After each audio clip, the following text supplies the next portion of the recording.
Hey guys, Anthony here from Signal by Sony, a show about everything Sony makes, from gear to games to movies to music. And if you've been keeping up with camcorder news, you've probably heard about Sony's NEX VG10, the world's first consumer HD camcorder with interchangeable lenses. Well, we decided to put it to the test and in the hands of a pro filmmaker, Ryan Connolly. Ryan's the host of Film Riot, a weekly web series that teaches all kinds of filmmaking tips and tricks, and he's about to shoot a short film for his show on the VG10. Let's see what he does and get his impressions of the camera.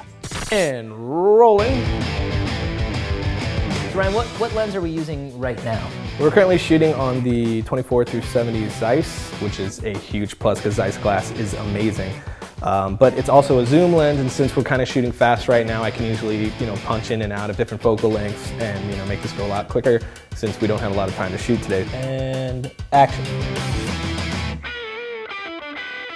Color response is good. This seems to be not too oversaturated, not too undersaturated, so there's a lot to work with and pull from, especially in the skin tones. Like, it's really hard to pull skin tones out when color correcting and try to differentiate it from the background.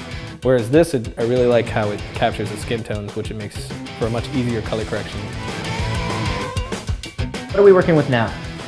This is the 85mm Zeiss, which bottoms out at a 1.4. We're doing a shot where you reminisce about an old love, and to pull as much comedy out of that as possible, I want to really crush the depth of field to make it really, really dramatic. So this 85mm is going to give that for us because it has that long focal length and it has that lower iris setting, so I can really capitalize on the shallow depth of field. Traditionally with regular video cameras, you have a really small sensor, which is why you have that super long depth of field, everything in focus, which is that typical home video look that everybody's trying to get away from.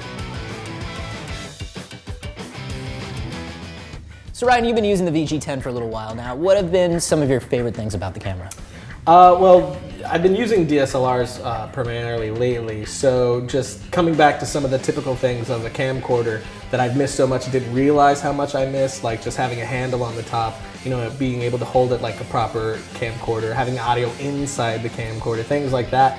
Talking about the audio, explain for people who aren't familiar what some of the difficulties are in DSLR audio as opposed to what you're doing with the VG10. Right. Well, when they made the DSLRs with video, they weren't really having the filmmaker or the videographer really in mind. It seemed almost as just another tacked-on feature that ended up looking really pretty. So the audio is really garbage. It's really not good at all. You need to be able to monitor levels. You need to be able to mix if need be. And if you're on a really important project, that just doesn't fly. The gain control on this camera is extremely impressive. One of the best I've used, I'd say.